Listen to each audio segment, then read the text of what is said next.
People are amazing. Now, it's weird to stare at people, but if you look around, notice how different everyone around you is. Every human being is unique. Unique in the way that people look, the way that they behave, their personalities, their interests. Everyone has this unique blend, which is amazing, which makes them who they are, which is so different than anything else God has created in creation, and so different to each other as well. Take our fingerprints. Every fingerprint is different, yet no one actually knows why we have fingerprints in the first place. In the book of Genesis, God creates people, human beings. He creates them special for a relationship with Him, for God, for a unique purpose in this world.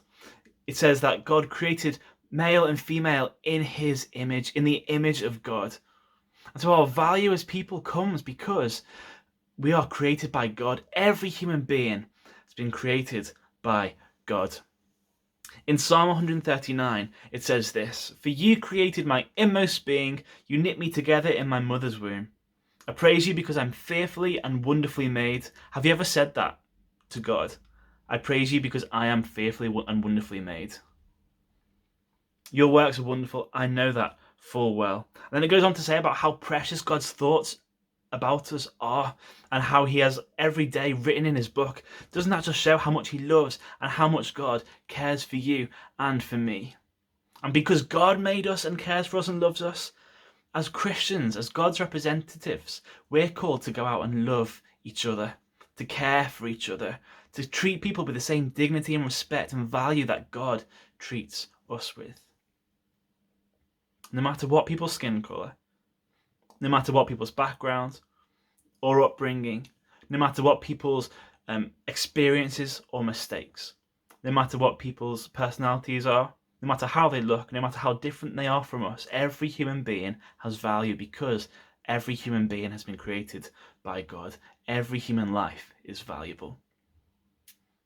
And if you look to Jesus, see what He did, see how He treated people. He welcomed the broken, the hurting, those who had made mistakes, those who had done wrong, those who are still doing wrong, those who were ashamed, those who were guilty, those who were outcast, those who were rejected by society, those who were down and out. Jesus came and He opened His arms to them, welcomed them in, and showed them love, care, mercy, grace, forgiveness. In fact, more than that, He invites all those people into relationship with Him by dying on a cross for them, so they could enter into relationship with God. He did that for them, and He does that for us too, because He loves and He cares for us. That is who God is. In 1 John 4 verse 19 it says, "We love because Jesus first loved us. We love because He first loved us."